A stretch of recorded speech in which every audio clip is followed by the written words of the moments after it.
अपरंपार जे जे तुझ्या दारी येती कधीची उद्धार. अशी माहिती गजानन महाराजांची आहे.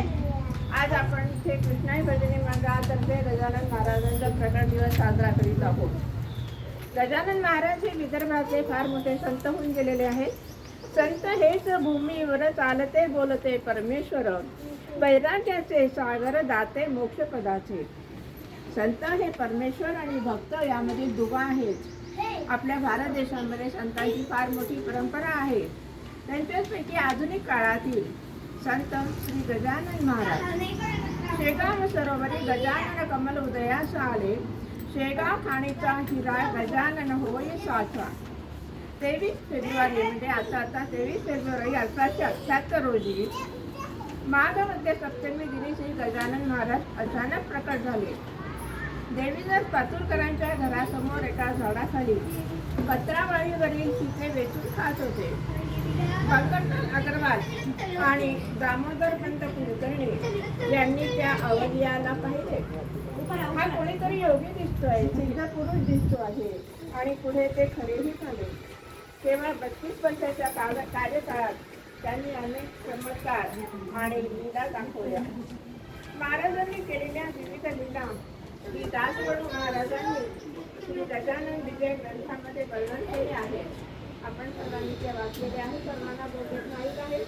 थोडक्यात फक्त उल्लेख करते. अग्नी वाचलं पेटविले शिरधीस, ओढ्याला कमी पाणी आणि कडू पाणी असताना पण तांब्या त्यामध्ये बुडवून स्वच्छ आणि निर्मळ पाणी तांब्या पूर्ण भरून त्यांना पितांबर भक्ताला काढता आलं. जानराव देशमुखाला श्री गजानन महाराजांचे चरणतीर्थ देऊन मृत्यूपासून वाचविले.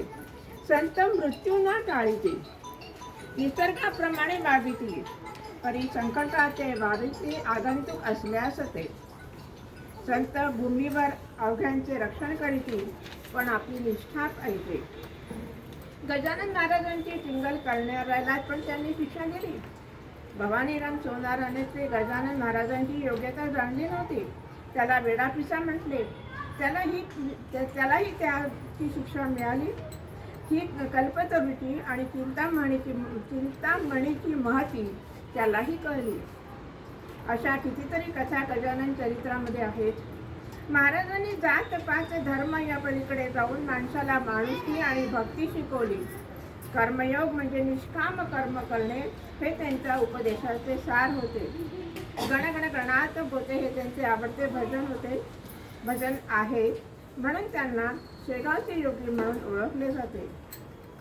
त्यांच्यामधल्या योग सामर्थ्याने त्यांनी अंगावर मधमाशा बसल्या असताना पण त्यामध्ये त्यांच्या शरीरात काटे रुतले होते.